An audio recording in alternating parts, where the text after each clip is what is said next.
I've been part of 12 boards or something in my 12 or 15 in my 12 or 15 years doing boards, but it's all been a gradual process. Nothing is just going to be handed to you. You've got to figure out where you add value. You've got to figure out what your superpower is, and you've got to be helpful. If you do that, good things will happen. Board, company, job, all of those things. Selflessness and understand and being helpful is a perpetual superpower. Figure out how to be helpful. Figure out how to be helpful.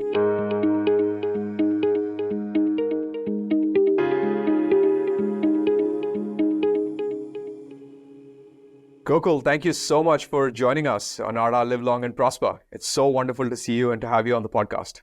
Thanks, Caesar, for having me. It's great to be here. Very excited to have the discussion today. Look, I'm sure our audience is going to be really excited hearing about your life and how you've made these decisions, navigating work, life, money, all the complex stuff that people deal with as they navigate their lives. I'd love to, get into one of those moments in your life where you had to make a pivotal decision that involved you thinking about, your career, your life, money. And, you've made such incredible and amazing transitions through your career that I'm sure there'll be many, many moments to talk about. So any one or two that I'd love for you to first talk about that particular pivotal decision and the transition, and then let's talk about what the thinking that went into it. Awesome. I think the one that comes to mind immediately is about 10 years ago, in 2013, I was at Facebook. Facebook had just gone public, and we had worked really hard on, I was leading the ads product team at Facebook, and we had worked really hard on figuring out how to make mobile ads work on Facebook. And it was the first quarter that mobile ads actually clicked, and it was a blockbuster quarter. About a year, the first year of Facebook's life as a public company was very painful. But that quarter, we basically blew away the earnings, and we knew that for the next several years, we had a great roadmap and amazing stuff in store. Right then, I was like, okay, great. I'm committed to Facebook. I'm going to see this through for the next few years. And all this hard work is now going to pay off. But then I just got an inbound from Square asking if I was interested in coming and leading product design and engineering at Square. And there were a few things which were interesting. One was, it was very different from a domain point of view. I'd worked in advertising at Google and Facebook, and Square was in a very different domain in payments. The second was, it was managing or leading a multifunctional team. I'd only led product before. This was basically opportunity to lead product design and engineering. And the third, which was strange, it was in San Francisco. And I lived in the South Bay in Los Altos, which is about 1 hour drive from San Francisco. So instead of a 15-minute commute, it would be 1 hour commute each way. So that's basically what made it really hard. And we can go into the decision, into the factors, but really ultimately decided to go for it and joined Square and didn't look back. When you were trying to take this decision, this involved obviously a much longer commute. You're going from a company that's just gone public, doing incredibly well, to another startup. Like, how did you make that decision trying to go from essentially an established company to, Square was, it was a great company and well known and loved by many people at that point, but definitely nowhere close to the success that Facebook was at that stage in time. It was a very small company. It was a very small company. I think it had just signed a deal with Starbucks. And so it was on people's map. And of course, it was prominent because Jack Dorsey was a founder. Outside of that, it was de minimis compared to Facebook. In fact, I remember I talked to Sheryl Sandberg to tell her I was leaving. And she was like, "You're going to Square?" She was super surprised that I would leave Facebook or Square versus something else. And I think and of course, the icing on the cake was the commute. So the first thing I really used one framework I used was one, regret minimization, because I always felt that in life, you've got to have interesting and unique experiences. And one of the things I was always worried about, because I had spent almost 10 years doing advertising, is that I was worried that the rest of my professional career would be, the more I did advertising, the more advertising is the one thing I was good at doing. And I really wanted to get out of it. So in some ways, Square offered something which was not just a derivative advertising product. All the other inbounds I was getting were to run ads at one of the large platform companies. And this was something that was completely different. Yet, I was also worried that I might jump to a company just because it's not advertising and not look at the other factors. And the thing I liked about it was the product was remarkable. The people were amazing. Jack and the other people I met were just phenomenal. And then I think the final thing I said was, uh, if I always ask people to think about the worst case scenario. Assume you make this decision. What happens in the worst case? So worst case, I said in 2 years, say assume Square dies for some reason, something happens, we're not able to make a go of it. Well, what would happen in 2 years? Well, I would still have the opportunity. I worked at uh, at a very prominent, at least startup in a space and build skills. So I would have at the end of 2 years that I have new skills, new domain expertise, and a new network. Because I was generally my network was restricted to the South Bay with Google and Facebook. This would be a new group of very smart people I'd work with, and the people on the board, Vinod Costa, Roloff Botha, etc. I felt basically I would have an opportunity to potentially join one of the portfolio companies that Square didn't work out. So I felt while if I stayed at Facebook, I'd probably be content and happy, but I wouldn't necessarily build any new skills over the next 2 years. And I think there are skills along multiple dimensions. One skill is domain. So I felt it was very important for me to, like I said, build a new domain skill outside of ads. But the second one is functional skills. And I felt that I had essentially led one function, and this was an opportunity to lead multiple functions and see what it felt like. Ultimately, I had to talk to my wife because this would directly impact. I had pretty young kids back then. They're much older now, but they were quite young in kindergarten and elementary school and so on. So talked about what it would, entail from us, sacrifices for them, etc. And she's like, "Look, you should take it, but the only condition she had was that I would not drive myself to San Francisco, because it's a pretty. I used to get many tickets driving even to Menlo Park because I'd be constantly on my phone, and she was very worried that the drive to San Francisco is much more. There's a lot of it's not a great drive, especially as you get into the city. So I basically agreed to get a car service, and so that basically the car service was a blessing in disguise because it gave me time to decompress on the way back. And it really got me 1 hour more, 2 hours more to work. So I was able to do a lot of work in the car. And so that compressed the amount of time I was working at home and so on. One thing I wanted to kind of dig in a little bit on that thing. I mean, you talked about regret minimization, new skills. I mean, creatively solving for time for yourself, right? I mean, obviously it cost a bit more to do the car, but you managed to solve for it for quality of life and money. If I can dig a little bit into the second one, which is you deciding that you wanted to change not just the domain. I mean, you were one of the foremost ads experts in the world. Like at that point, you'd build AdSense, you'd build Facebook ads, switching into fintech. At what point do you feel for people, like a lot of people come, maybe they don't have the same scale of choices as you've had, but people often have a choice of like, I've been in this industry for 10 years and obviously I can do incredibly well versus I could switch and then how do I learn? Were there any like sort of learnings that you were taking from ads over like why go from ads to fintech and not ads to health tech, right? Like what was it fintech that you were trying to, and payments that you were specifically trying to be going into? It's a great question. It gets to the heart of what my choices have always been around. I've always been focused on companies, I've realized, that basically make things democratic for people or small. I think of at scale, small businesses, companies serving small businesses are similar to companies serving people. And because there is tens of millions of small businesses around the world. So Square at some point, very early on, had 2 million small businesses, monthly small businesses using us. And that's not a huge consumer property, but it's a mid-sized consumer property, 2 million MAUs in terms of business. So I was always motivated by how do I work at a company that either serves consumers or small businesses, because I think of them as very similar. And Square I was actually more than fintech piece.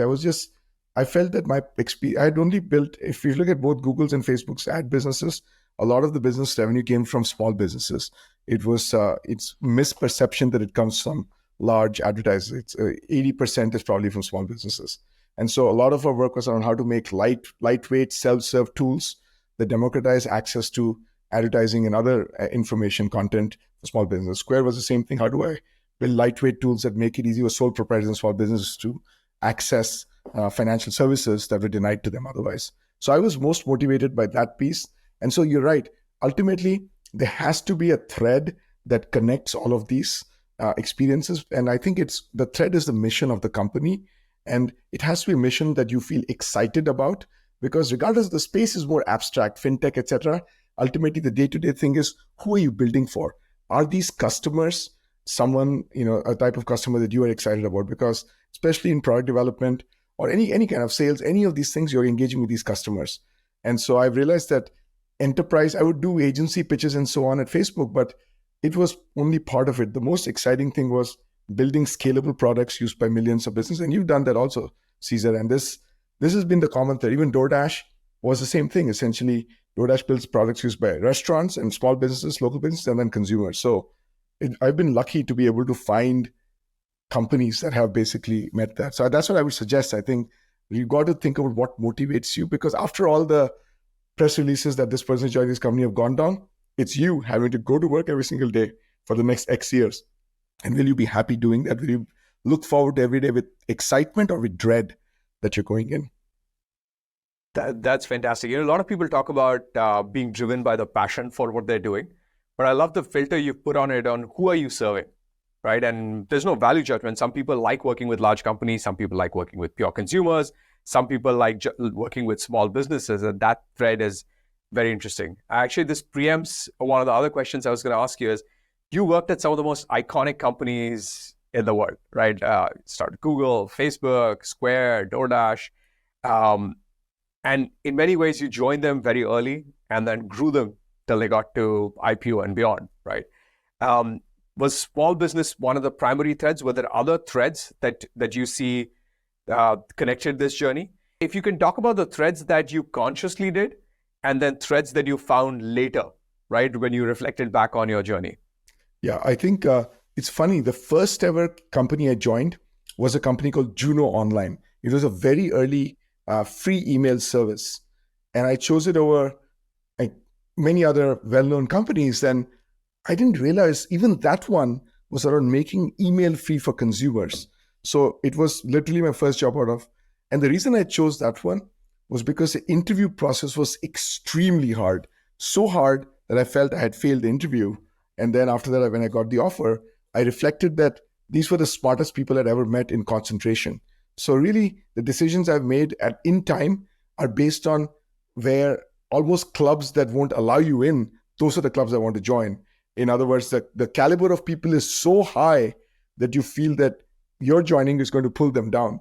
I dislike places where I am perceived to be the smartest person in the room. I want places where I'm the dumbest person in the room, or person who knows the least and can learn the most from everyone, because that's how you maximize learning.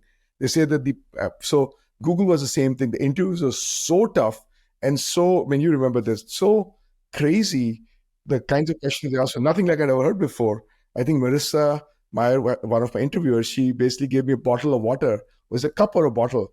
And she asked me to critique the product design of this bottle of water. And it was like, I don't know how I got to that interview and how I almost like I was, but either case, all of these interviews, and similarly, each of these Google interviews, similarly the same at Facebook, the caliber of people and the mission were the two things. I think as part of the caliber of people, I was also lucky in all of those cases, including Juno, which was an early company at D. Shaw, where Bezos had just left a year ago to start Amazon. So Juno was actually a very, very pedigreed startup, because all the folks were former D. Shaw folks, which is a very well-known hedge fund back then. I think it still is. The CEO of the company was Juno, basically, where there's Juno. And then I had a chance to interview with Larry and interview with Mark as part of Facebook, and Jack. So I somehow have some sense of an ideal CEO, and they all met that because they all were able to paint a vision that was so massive that it was almost incomprehensible. And you basically, so I like that when the vision is so big that you can't even easily stretch, and you feel like there's so much to do here and so much to build. And the vision didn't involve revenue. It just involved building an amazing ecosystem or product. Like Tony, for example, many years ago, 5 or 6 years ago, before I ever joined DoorDash, told me, Gokul, essentially our goal is to connect communities. Restaurants is just the beginning. I'm like, our goal is to connect consumers with local communities, businesses. And he had this huge vision that he laid out. I was like, no way, it's not going to work. Restaurants is what people want to order from. Why would people want to order from other things? And you can use Amazon one-day delivery. Turns out, many of these verticals are like some of the fastest growing verticals, whether it's retail, convenience, grocery, or pharmacy. And so that thing he thought about 6, 7 years ago, where we were all competing. I was competing with him because I was building a business called Caviar, competing with DoorDash. We were already focused on restaurants, and he had already thought six steps ahead of us. And so that's the kind of CEO I want to work for, whose aspirations are so big that you can't even fully keep up with them. And you're just, over the next 10, 20 years, you're just putting there, the roadmap is very clear. This is what you want to build, where the North Star is so big, the vision is so big that there is no, it's just, you just feel inspired. So inspirational vision epitomized by the leader themselves, the CEO of the company, smart, super smart people. And then, like you said, there is a little bit of revisionist history where I look backwards and fall that, my goodness, all these companies built democratized information, access to information, products, etc., for consumers and small businesses. But I started becoming more intentional around Square and DoorDash around that. But the first two have always been there. The CEO is someone I feel is pure and focused on the mission, not focused on the monetary piece of it, but just focused on winning and building a massive institution, a generational thing. It's amazing. I can feel the excitement in your voice even as you talk about those experiences, like the scale of the vision, right? And that's actually great to have that level of that type of excitement, because then that's what motivates you to do great stuff. After you meet with these people once, you just come back with your head full of ideas. You come back inspired and wanting to walk through walls. The same as entrepreneurs. When you meet with great entrepreneurs, you just want to support them and help them. You just want to, your head is full of those ideas after you meet with them, their vision. So Gokul, this is a good time to maybe do a slight segue into another part of your life where you've had extensive experience and people may not know about. You're a very active angel investor. You've run a very successful venture fund for a number of years. Can you talk a little bit about how you decided, in addition to having obviously these incredible careers, to start investing? How do you manage it, and balance your time and mental space and effort and all that kind of stuff? And of course, thank you for having been an angel in Arta. Oh, thank you. Well, first of all, thank you for having me. It's my privilege to be an investor and support Arta and you and the team. I think, I always tell people, if you want to angel invest, I think don't do it with the point of view of making money, because that comes, if you do it from that point of view, you may not be happy, because it's a very volatile asset class. It's very illiquid and it takes very long periods of time. Instead, do it for one of three reasons. One, to support your friends, your family, the community. And second one is to learn. I think those are two. And the third one should be making money, but that should be much lower than the first two. So for me, it started because Satya, who was a person I worked with, Satya Patel, he basically started Homebrew later with Hunter. He basically joined Battery. He left Google to join Battery. And the first deal he worked on, he was like, Gokul, I'm working on this deal. Do you want to participate? I'd never been in it. It's 2007, 17 years ago. I'd never done any angel investing. I'm like, I don't know, seems risky. But then after I met the entrepreneur, it was a golfing game of all things. It was a game called World Golf Tour. So I basically was really entranced by the vision that he painted. I'd never really met with entrepreneurs. That I would read about them, but I'd never met entrepreneurs. And so when I met him and I heard him paint his vision, I got super excited and I put in a small check. And I realized that each time I met with entrepreneurs, I just came back with, even if it was something different than what they were doing, I just came back with more energy and excitement for my job. And so I started treating angel investing as a way to just give me energy by meeting with entrepreneurs. And then it helped me learn. So many entrepreneurs have taught me so many interesting things, insights around how to run companies, how to be nimble, and how to even tackle problems in ways that large companies don't. So I feel like I'm bringing insights every time I meet with an entrepreneur into the large company or larger company I'm working at, and vice versa. I'm bringing insights from how to operate at scale to these entrepreneurs. So it's been, and finally, I feel it's crazy to say it. It's a way to stay relevant, because the reality is, you work at a company, you work on a certain set of things, but there's technological evolution happening. Now it's AI over the last few years, it's crypto, all of these things. It's a way for you to stay relevant, engage and participate in a much more tangible way than just reading about it.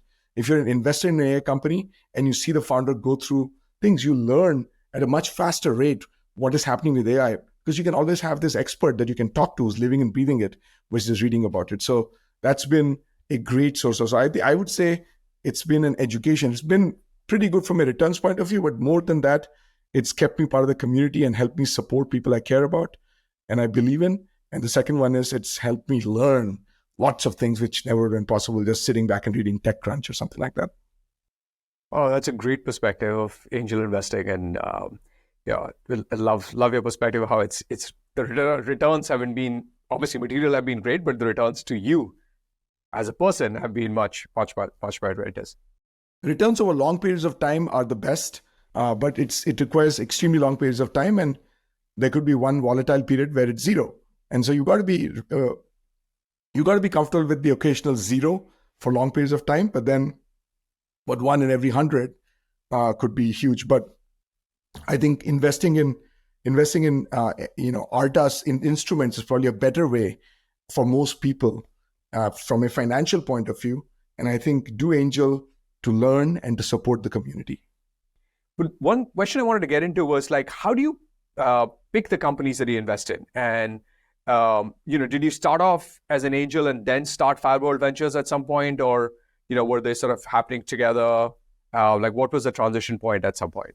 Yeah. So the first question was picking companies. I think of it as two ways, or two things to look for. One is the why now. Why should this company be started today versus 5 years ago or 5 years from today? Good example is a company called Deel, DEEL.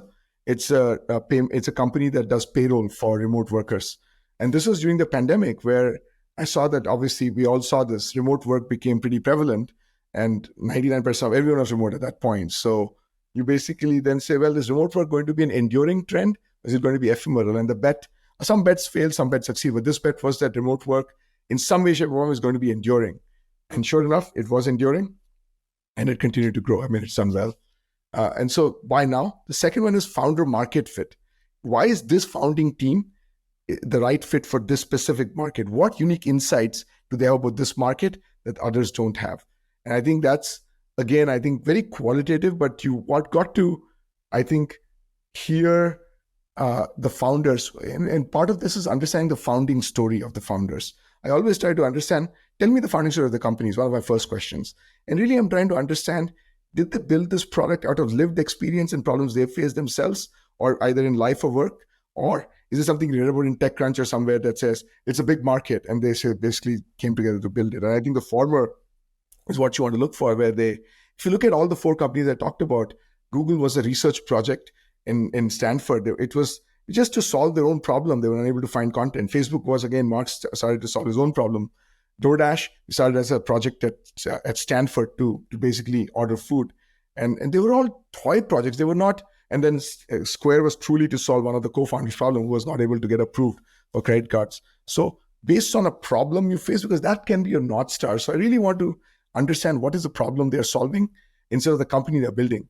Because problems you're solving and that you feel really passionate about will sustain you through ups and downs. If you're just building a company, that can easily go away if the North Star disappears, if that can't be a North Star. And so I think Firebolt really came about through institutionalizing angel investing, and then the 2 other partners that I've known for more than one of them for 25 years.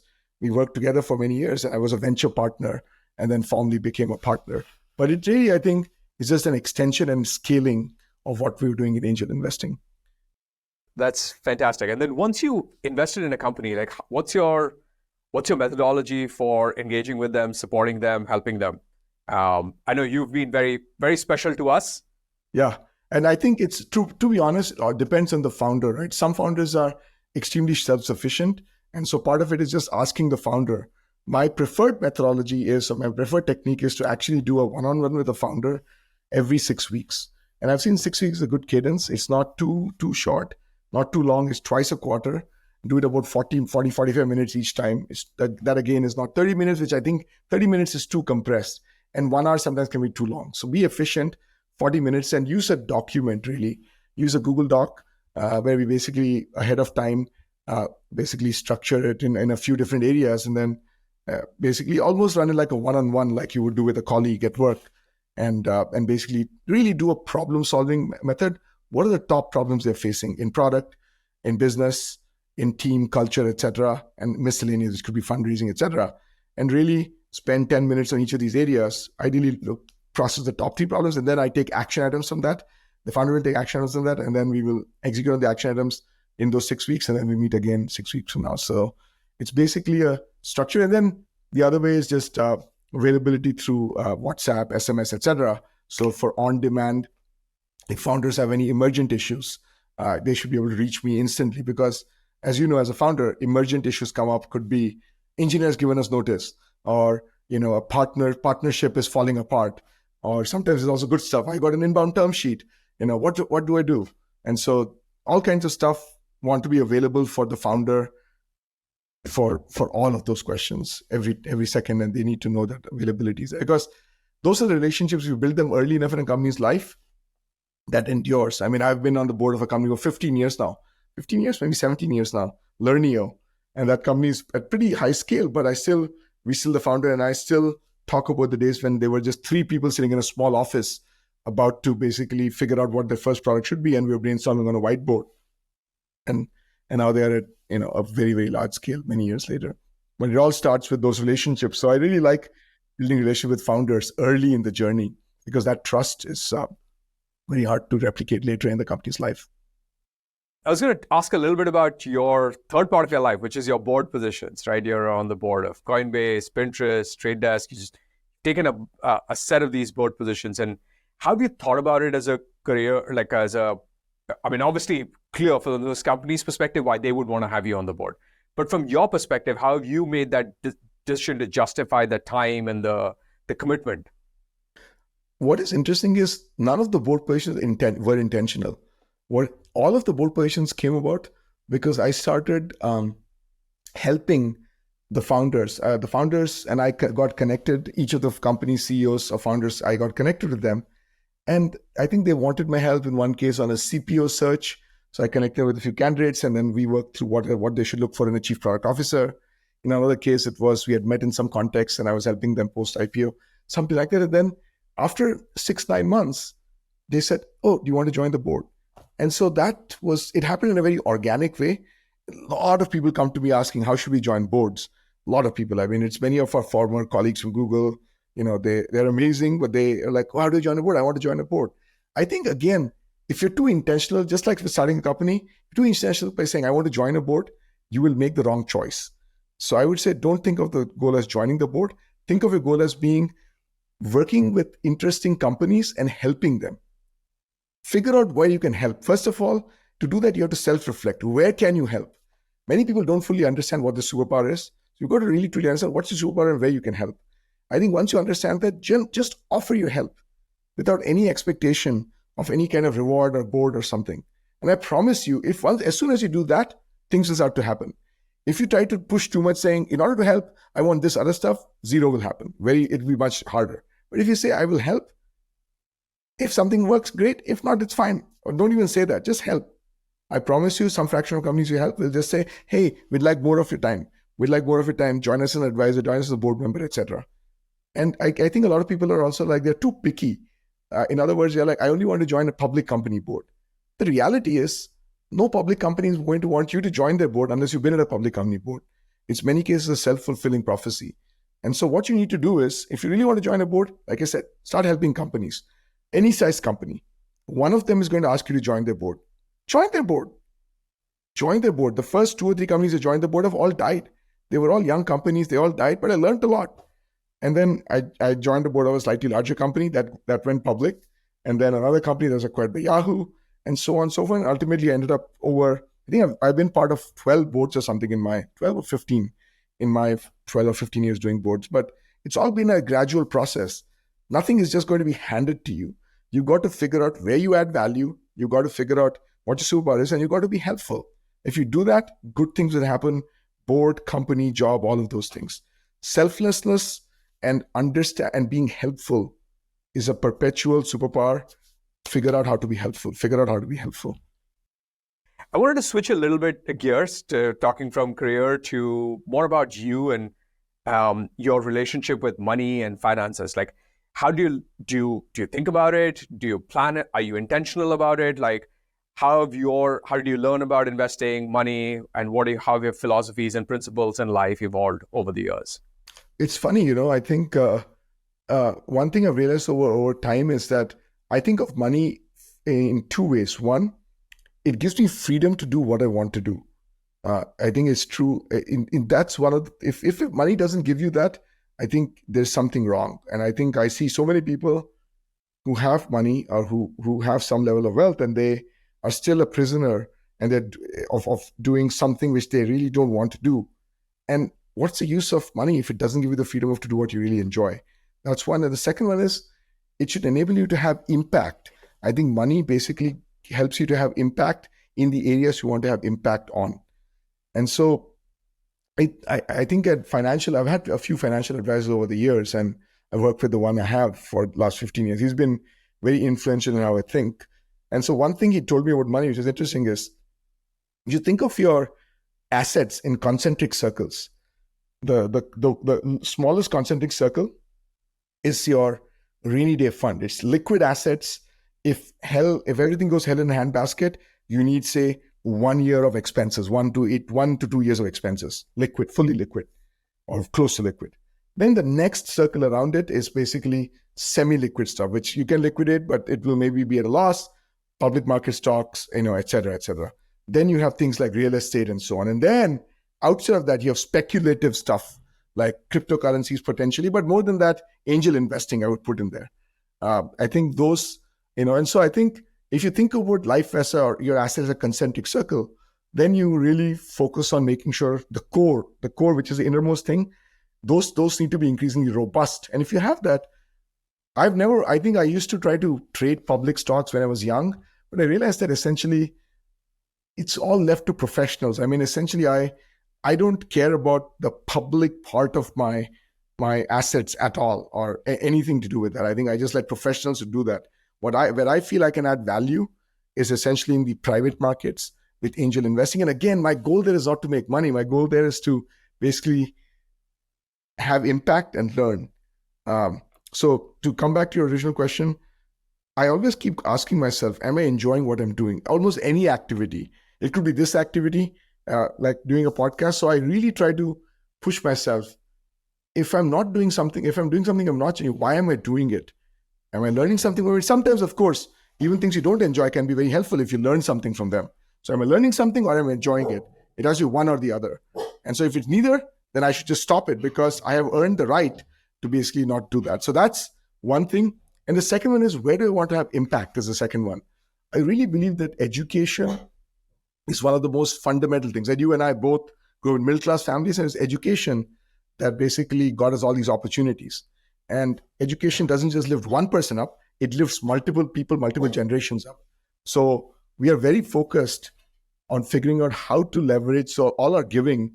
And I think that's the other thing. I think impact in many ways, angel investing, but also philanthropy, both at the university level, but also at the primary school level in the US and India.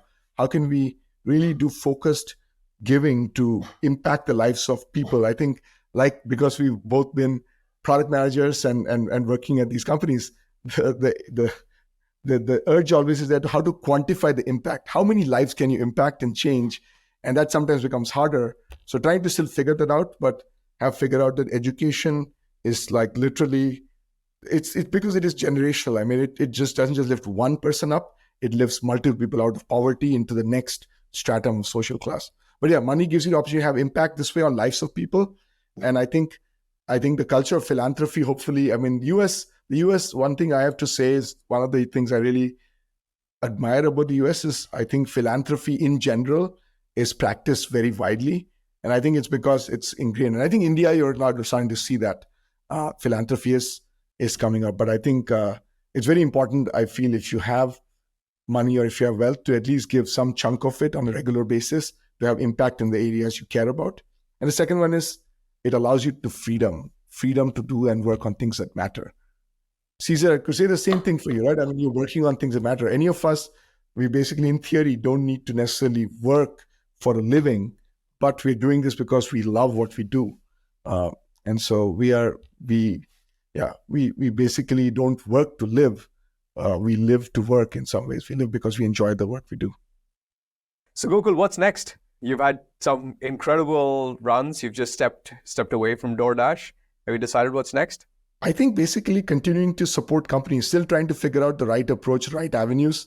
But I think through vehicles like Firebolt, support entrepreneurs across the world in their journey, because I do feel almost every societal problem, everything that our country, our world faces, I think entrepreneurs are the solution. So it could be social entrepreneurship, it could be commercial entrepreneurship, whatever the case may be. But I think supporting entrepreneurs, they are the ones who are going to bring change to society. And so finding and supporting great entrepreneurs is hopefully my life's mission over the next 25 years. To close off, I have just 3 quick lightning questions. So I'm just gonna statement, and then you can fill in the blanks right after that. So, ready? Yes. Ready to go? Okay. If you want to prosper, never underestimate the power of Determination and consistency. the 3 key ingredients for a long, fulfilling life are 1, 2, 3. Mental peace, health, physical health, love of family and friends. And the simple joy that adds years to my life is Walking with my dog and my wife outside. That's beautiful. Can't end on a better note than that. Gokul, thank you so much. Really, really appreciate you being on Arta Live Long and Prosper. And all the best for the next journey. Thank you, Caesar. Thank you for having me again.